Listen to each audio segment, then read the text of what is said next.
கேட்டுக்கொண்டிருப்பது அழகப்பா பல்கலை சமுதாய வானொலி. இது காரைக்குடியின் முதல் வானொலி. அழகப்பா அரசு கலைக்கல்லூரியின் தமிழ் உயராய்வு மையத்தின் இணை பேராசிரியர், நம் அழகப்பா பல்கலைக்கழக ஆட்சி மன்ற குழு உறுப்பினர், தமிழ் சுடர், கம்பர் மாமணி, சொற்சிலம்பர், தமிழ் செம்மல், கம்பர் காவலர் என எத்தனையோ விருதுகளை பெற்ற முனைவர் மா. சிதம்பரம் ஐயா நம் அழகப்பா பல்கலை சமுதாய வானொலியில் இந்திய நாட்டின் மக்கள் ஜனாதிபதி டாக்டர் APJ அப்துல் கலாம் ஐயாவின் பிறந்த தினத்தை முன்னிட்டு சிறப்புரையை ஆற்ற இணைகிறார்.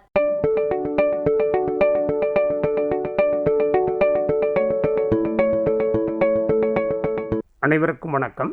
அழகப்பா பல்கலைக்கழக சமுதாய வானொலியின் மூலமாக தினம்தோறும் அருமையான செய்திகளை செவிமடுத்துக் கொண்டிருக்கிற உங்கள் அத்துணை பேருக்கும் வணக்கத்தையும் நன்றியையும் இந்த நேரத்தில் தெரிவித்துக் கொள்கிறேன். இன்றைய நிலையில் இந்திய திருநாட்டினுடைய மிகச்சிறந்த தலைவர்கள் ஒருவராக அடையாளப்படுத்தப்படுகிற அப்துல் கலாம் அவர்களை பற்றி நாம் சிந்திக்கவிருக்கிறோம். இந்திய திருநாடு எண்ணற்ற ஆன்மீக சிந்தனையாளர்களை சந்தித்திருக்கிறது. அறிவியல் மேதைகளையும் சந்தித்திருக்கிறது. சித்தாந்தவாதிகளையும் சந்தித்திருக்கிறது. இந்திய திருநாட்டின் வரலாற்றில் தன் வாழ்வியல் மூலம் தன் இருப்பை நியாயப்படுத்தி சென்றவர்களுள் மிக குறிப்பிடத்தக்கவர் அப்துல் கலாம் அவர்கள். ஒரு இளைய சமூகத்தை நோக்கியதாக தன்னுடைய சிந்தன தளத்தை அமைத்து கொண்டு அந்த தளத்திலேயே பயணப்பட்டு இளைய சமூகம் அடைய வேண்டிய உயரத்தை உணர்த்தி காட்டிய பெருமை அப்துல் கலாம் அவர்களை சாரும். இந்திய திருநாட்டினுடைய எழுச்சியும் இளைஞருடைய முன்னேற்றமும் தேசிய உணர்வும் மொழி சார்ந்த சிந்தனைகளும் அப்துல் கலாம் அவர்களினுடைய அடிப்படை சித்தாந்தங்கள் என்று சொன்னால் அது மிகையல்ல. தன்னம்பிக்கையுடைய ஒரு இளைஞர் கூட்டத்தை ஒளிபடைத்த கண்ணினனாய், உறுதி கொண்ட நெஞ்சினனாய் உருவாக்கி காட்டியதில் அப்துல் கலாமிற்கு ஒரு தனித்த அடையாளம் உண்டு. சான்றோர்களே, நான் உங்களோடு ஒரு நிகழ்ச்சியை பகிர்ந்து கொள்வேனானால் இந்த செய்தி எவ்வளவு உண்மையானது என்பதை நீங்கள் அறிய முடியும். அப்துல் கலாம் அவர்கள் ஒரு முறை பெண்கள் படிக்கக்கூடிய கல்லூரி ஒன்றுக்கு பயணம் செய்கிறார். கல்லூரியில் இருக்கிற பெண்களிடம் தன்னுடைய கருத்து சார்ந்த சிந்தனைகளை பகிர்ந்து கொள்கிற பொழுது ஒரு கேள்வி கேட்கிறார். அப்துல் கலாம் அவர்கள் கேட்ட இந்த கேள்வி நம் அத்துணை பேருக்கும் ஆச்சரியத்தை ஏற்படுத்துவது. ஆனால் அவர் கேட்டார், ஐஸ்வர்யா ராயை ஏன் உலக அழகியாக தேர்ந்தெடுத்தார்கள் என்கிற ஒரு கேள்வியை முன்வைக்கிறார். பெண்கள் அரங்கம் நிறைய அமர்ந்திருக்கிறார்கள். ஒரு பெண் எழுந்து சொல்கிறார், ஐஸ்வர்யா ராய் பார்ப்பதற்கு நல்ல நிறமாக இருப்பார்கள், அதனால் அவர்களை உலக அழகியாக தேர்ந்தெடுத்தார்கள் என்று ஒரு பெண் சொல்லுகிறார். இன்னொரு பெண் எழுந்து சொன்னால், ஐஸ்வர்யா ராயினுடைய கண்கள் பார்ப்பதற்கு மிக அருமையானதாக இருக்கும், அதனால் அந்த பெண்ணை உலக அழகியாக தேர்ந்தெடுத்தார்கள் என்பதாக ஒரு பெண் தன்னுடைய கருத்தை பகிர்ந்து கொள்கிறார். நண்பர்களே, இப்படி பல பெண்கள் பல்வேறு சிறப்புகளை எடுத்து கூறினாலும் அந்த அரங்கத்தினுடைய இறுதியில் அமர்ந்திருந்த ஒரு பெண் எழுந்து சொன்னால், ஐயா, இந்த பெண்கள் சொல்வதெல்லாம் சரியான பதில் அல்ல, உங்கள் கேள்விக்கு சரியான பதில் என்னிடம்தான் இருக்கிறது என்று அந்த பெண் சொன்னார். கலாம் கொஞ்சம் சிரித்து கொண்டே கேட்டார், அப்படியா, சரியான பதில் உன்னிடம் இருக்கிறது என்று சொன்னால் அந்த பதிலைத்தான் எல்லோருக்கும் சொல்லே பார்க்கலாம் என்கிறார். அந்த பெண் எழுந்து சொன்னால், இவர்கள் சொன்ன எந்த காரணத்திற்காகவும் ஐஸ்வர்யா ராய் உலக அழகியாக தேர்ந்தெடுக்கப்படவில்லை. அதை தாண்டிய ஒரே ஒரு காரணம் இருக்கிறது. அது என்ன காரணம் என்றால், அந்த உலக அழகி போட்டியில் நான் கலந்து கொள்ளவில்லை, அதனால் வேறு வழி இல்லாமல் ஐஸ்வர்யா ராயை உலக அழகியாக தேர்ந்தெடுத்தார்கள் என்று சொன்னார். கலாம் சிரித்து கொண்டு சொன்னார், நான் சொல்லுகிறேன், இதுதான் மிகச் சரியான பதில். இந்த தன்னம்பிக்கை தான் இளைய சமூகம் இன்று பெற வேண்டிய மிகச்சிறந்த தன்னம்பிக்கை என்று அடையாளப்படுத்திய பெருமை கலாம் அவர்களை சாரும்.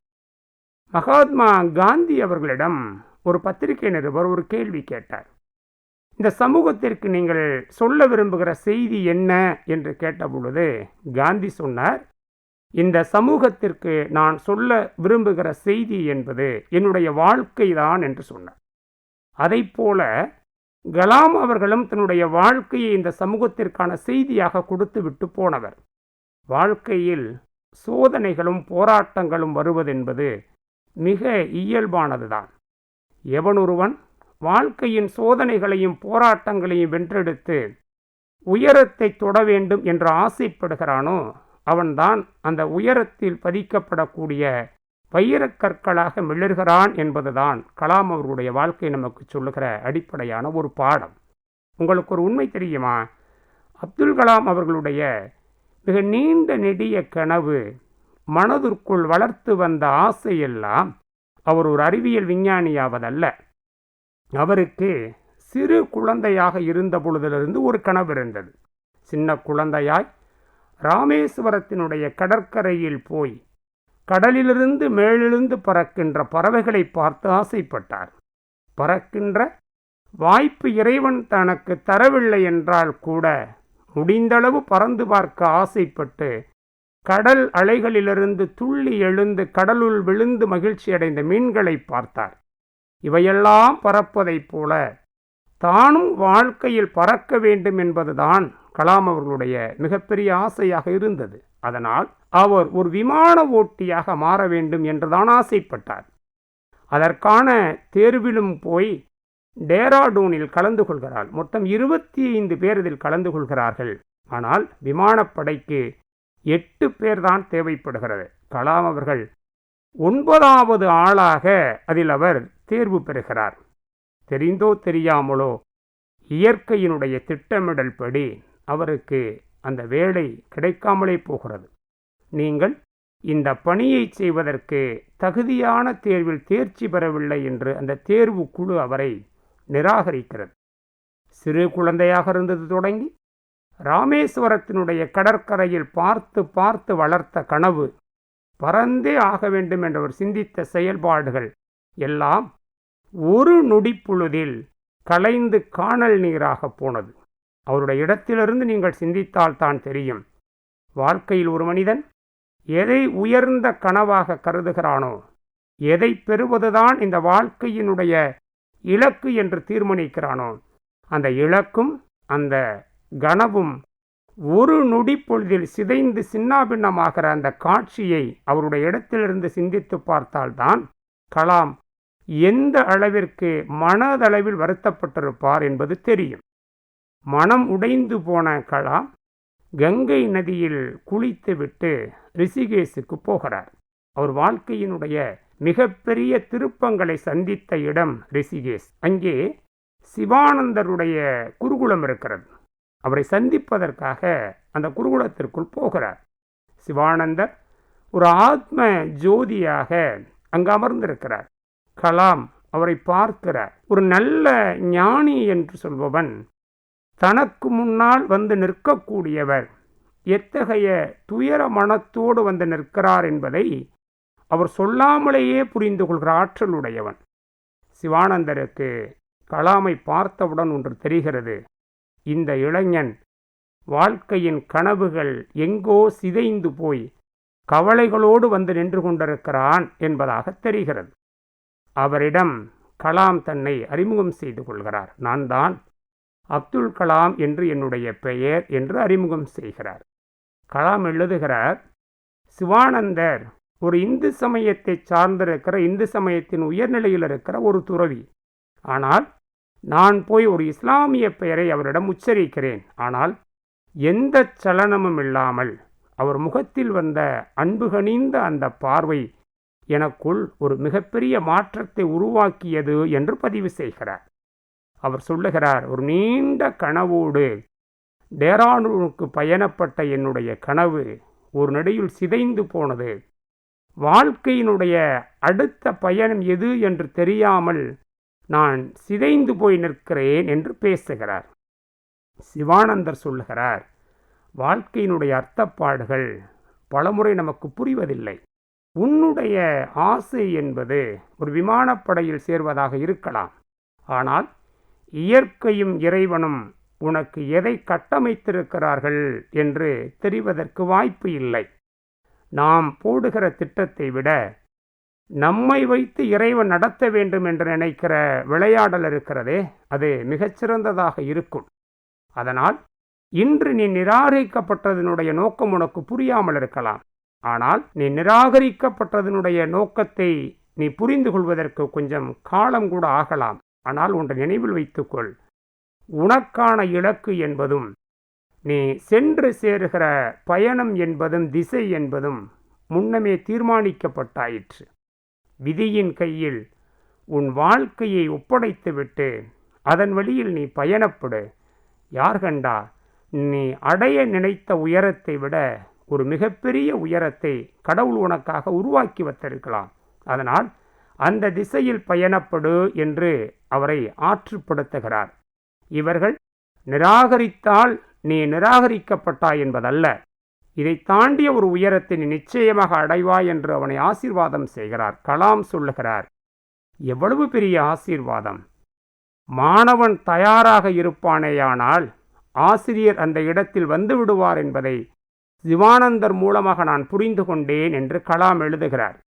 இதன் மூலமாக நாம் தெரிந்து கொள்ள வேண்டிய செய்தி, ஒரு மாணவன் பயணப்படுவதற்கும் கற்றுக்கொள்வதற்கும் அறிவு சார்ந்த தளத்தை பகிர்ந்து கொள்வதற்கும் தயாராக இருப்பானேயானால் அந்த இடத்தில் இயற்கை ஆசிரியரை தானாகவே வரவைக்கும் என்பதுதான்.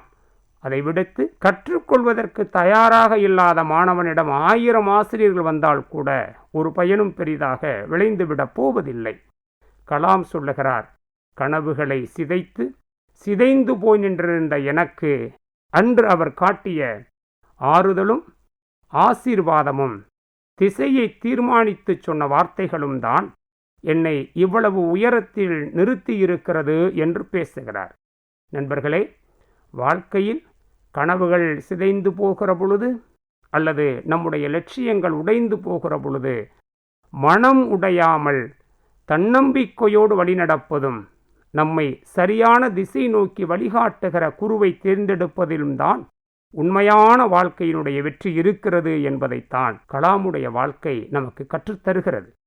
ஒரு நல்ல அறிவியல் விஞ்ஞானியாக மட்டுமல்லாமல் ஒரு மனித குலத்தை பற்றி சிந்தித்த, மனிதநேயத்தை பற்றி சிந்தித்த ஒரு மிகச்சிறந்த மனிதராகவும் கலாம் இந்த உலகத்தில் வாழ்ந்திருந்தார். அதற்கு அடிப்படை காரணமாக அமைந்ததெல்லாம் அவருடைய தந்தை என்பதாகத்தான் குறிப்பிடுகிறார். அவருடைய தந்தையும் அவரும் இருந்த பொழுது நிகழ்ந்த ஒரு சம்பவத்தை கலாம் பதிவு செய்கிறார். கலாம் ஒன்றும் மிகப்பெரிய பளிங்கு மாளிகையில் பிறந்தவர் அல்ல. ஒரு ராமேஸ்வரத்தினுடைய தெருக்களில் சாதாரணமாக இருந்த ஒரு நடுத்தர குடும்பத்தில் பிறந்தவர்தான் அப்துல் கலாம். ஆனால் அவருக்கான அறிவு காட்டுதலும் மனிதநேயத்தை போதிப்பதற்கான வாய்ப்புகளும் மிகச் சிறப்பாகவே அமைந்திருந்தது. ஒரு நிருபர் அப்துல் கலாமிடம் கேட்கிறார், எப்படி மனிதர்களை நீங்கள் நேசிக்கிறீர்கள்? மனிதர்கள் மீது அன்பு பாராட்டுகிறீர்கள்? கடுமையான வார்த்தைகளே இல்லாமல் எப்படி உங்களால் மனிதர்களை அணுக முடிகிறது என்று கேள்வி கேட்கிறார். அப்துல் கலாம் ஒரு அருமையான நிகழ்வை அவருடன் பகிர்ந்து கொள்ளுகிறார். என்னால் வாழ்க்கையில் மறக்க முடியாத நிகழ்வு ஒன்றை உங்களோடு நான் பகிர்ந்து கொள்கிறேன். ஒரு நாள் என்னுடைய தாய் மிக கடினமாக உழைப்பவர்தான். அப்படி உழைத்துவிட்டு இரவு நேரத்தில் வீட்டில் எங்களுக்கு உணவு தயாரிக்கிற வேலையில் ஈடுபட்டிருக்கிறார். அன்று அவர் எங்களுக்கு செய்து கொடுத்தது தோசைதான். அந்த இரவு பொழுதினுடைய அதிகபட்ச நேரம் காரணமாகவோ அல்லது என்னுடைய தாய் கொஞ்சம் வேலை செய்து களைத்து போயிருந்ததன் காரணமாகவோ அன்று அவர் சுட்டெடுத்த தோசை கருகி போகிறது. நானும் என்னுடைய தந்தையும் சாப்பிடுவதற்காக அமர்ந்திருக்கிறோம். என்னுடைய தாய் அந்த கருகிய தோசையை கொண்டு வந்து வைத்துவிட்டு என் தந்தையிடம் சொன்னார், ஏதோ ஒரு கவனக்குறைவின் காரணமாக இந்த தோசை கருகி போனது, நான் உங்களிடம் மன்னிப்பு கேட்டுக்கொள்கிறேன் என்று என் தந்தையிடம் பேசுகிறார். என் தந்தை சொன்னார், அப்படியெல்லாம் இல்லை, எனக்கு கொஞ்சம் கருகி போகிருக்கிற தோசை என்றால் மிகவும் பிடிக்கும் என்று சொல்லிவிட்டு என் தந்தை சாப்பிட்டார். அருகில் உண்டு கொண்டிருந்த எனக்கோ ஒரு மிகப்பெரிய ஆச்சரியம். என் தந்தை கருகிய தோசையை விரும்புவர் அல்ல என்பது எனக்கு நன்றாகவே தெரியும். மீண்டும் ஒரு முறை நானும் என் தந்தையும் தனிமையில் இருக்கிற பொழுது நான் அவரை பார்த்து கேட்டேன், அப்பா, உங்களை பற்றி எனக்கு நன்றாக தெரியும். நீங்கள் ஒன்றும் கருகிய தோசையை விரும்பி சாப்பிடுபவர் அல்ல. ஆனால் அன்று கருகிய தோசை எனக்கு மிகவும் பிடிக்கும் என்று சொன்னதற்கு என்ன காரணம் என்று கேட்டேன். என் தந்தை ஒரு அருமையான ஒரு பதிலை சொன்னார் என்னிடம். அம்மா, நமக்காக உழைத்து விட்டு வந்து களைத்ததனால் கவனமின்மையால் அந்த தவறு நேர்ந்து விட்டது. ஆனால் ஒன்றை நினைவில் வைத்துக்கொள், கருகிய தோசை யாரையும் பாதிக்காது, ஆனால் கடுமையான வார்த்தைகள் பிறரை பாதிக்கும் என்பதை மனதில் வைத்துக்கொள். பிறர் மனதை துன்புறுத்துகிற வார்த்தைகளை பயன்படுத்தாமல் இருப்பதுதான் மனிதநேயத்துடைய முதல் அடிப்படை என்று என் தந்தை எனக்கு கற்றுக் கொடுத்தார். அதை சொல்லிவிட்டு சொன்னார், நான் ஒன்று பெரிய மகாத்மா அல்ல, ஆனால் மனிதனாக வாழ்வதற்கு நான் முயற்சி செய்கிறேன் என்று என்னுடைய தந்தை சொல்லி கொடுத்ததுதான் இன்றைய சூழல் வரை மனிதநேயத்தோடு மனிதர்களை அணுகுவதற்கும் இரக்க உணர்வோடு கருணை உணர்வோடு அவர்களை பற்றி சிந்திப்பதற்கும் எனக்கு வாய்ப்பாக அமைந்தது என்று குறிப்பிடுகிறார்.